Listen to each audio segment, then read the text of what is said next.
Hi friends, log on to my website fastbeam.com and talk to me on the forums. Also, don't forget to follow me on Instagram. Hi guys and welcome to another vlog. I am driving the Maruti Ertiga. Yeah, you can see. Cool or not?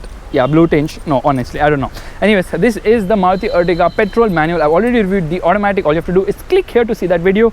As you can see, everything is the same. It gets projector lights, but there are no LEDs over here, no LED DRLs. None of the LEDs on the Ertiga. Unfortunately, design is nice, inspired from a lot of cars. Small wheels over here and bold running shoulder line over here as well. Meanwhile, the tail lights are also inspired from a lot of cars, but this being the petrol manual, or rather the manual, is available in the plus trim, which means that it gets slightly more features. What features does it get extra? Well, let's quickly get inside now. I've never sat on this seat in any vlog, so here we go. As you can see, it gets a 7-inch touchscreen infotainment system known as the Smart Play unit. It gets Apple CarPlay and Android Auto connectivity along with navigation, something which is missing in the automatic which I had driven earlier. And the other thing is that it also gets this nice leather wrapped steering wheel. Now, of course, because the automatic lacks a proper screen over here, it misses out on a certain feature which I will just show you right now, which happens to be the reverse parking camera. Yeah, this is also another feature which is missing in the petrol automatic, which means that technically it misses out on 3 features. One is the 7-inch touchscreen infotainment system with Apple CarPlay and Android Auto connectivity along with navigation. Tick. Second happens to be the leather wrapped steering wheel. Tick. And third happens to be the reverse parking camera. Well, that's about it. Everything else in the interior is the same. Very Audi-like continuous AC vents running over here. Some amount of Innova Krista design language also here in terms of how this flows from here to there. But overall cabin quality is nice, but the plastics are hard on the lower half. Yeah, they're hard on the top half as well. But overall the cabin feels nice. There's plenty of features on offer in this vehicle. Now the pricing is between 8.7 lakhs till 13.14 lakhs for all the 10 variants, which happens to be the base petrol, manual, and all the way for the top end diesel, which happens to be the most expensive car in the lineup right now. As you can see, this is a very cool unit. Yeah, plenty to showcase over here. By the way, the instrument cluster is not the same with the diesel, and overall cabin, I mean, it definitely feels nice. In fact, there's a lot of space in all the rows.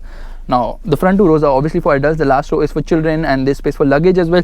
But why am I boring you with all the details? I've already reviewed the car in detail earlier. All you have to do is, I've already said that. So let's quickly get driving. All right, handbrake down, air conditioning off, and we are all set to go.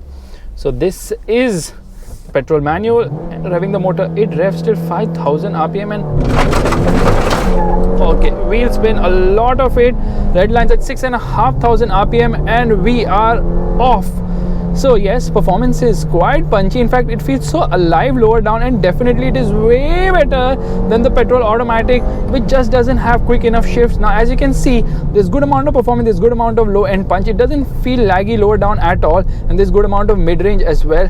And it absolutely screams in the top end, which is the best thing about this car. Absolutely the best thing about this car is the top end, because obviously it is a Japanese engine. It has to really scream to the top end, and overall refinement is great. There is also a sign which blinks over there to tell you that, you know, regenerative braking is happening when you apply brakes real hard, and there's a regenerative braking sign. So in terms of performance, the petrol manual is definitely the best of the lot.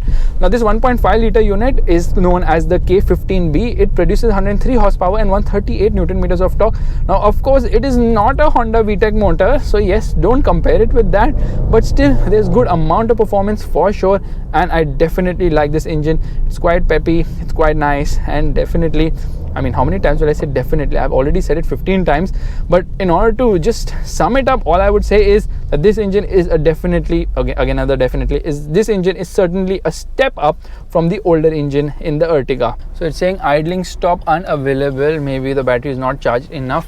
Let's quickly change the display to know exactly how much charge is there in the battery. So here we are. There's good amount of charge in the battery. So there we can see engine, motor and battery, because it has got 2 batteries. One is a lithium ion battery, one is a traditional battery, and the battery will actually also give some amount of power to the engine when it has a lot of charge, which is known as torque assist over here. So let's quickly turn off the air conditioning, take a U-turn and get hard onto the throttle. Just too much traffic. Everybody move out of the way. Thank you so much. Come on, Ertiga. In first gear, revving the motor, and there it goes. You can see, I don't know you can see or not, yeah, but engine is in full flow right now. So performance is very good from this engine, definitely no denying that fact, but it is not as punchy as the Ciaz because the Ciaz weighs lesser. The same engine, they actually share the engine. Compared to the automatic, the petrol manual is much better. The clutch is light, the gearbox is also slick shifting. In fact, if I get into higher gears, right now I'm in a higher gear, and if I try to pick up pace, there's no problem, it will pick up pace very smoothly. So definitely a great engine in the Ertiga, the petrol engine that is. And the steering also feels slightly better than the one in the automatic. Probably it all has to do with the weight. The automatic stock converter will obviously take some weight.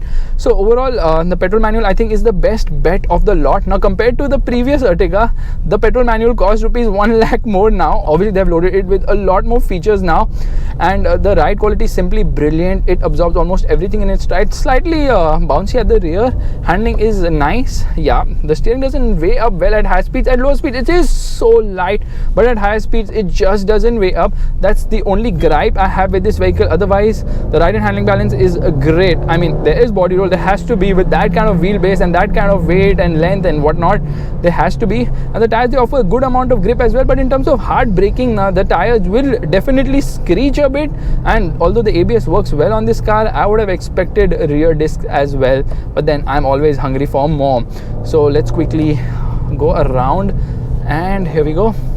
So you can see there's good amount of feel. Communication is decent for an MPV, but yeah, it does roll around a bit, and that is only expected at this price point. And here we go.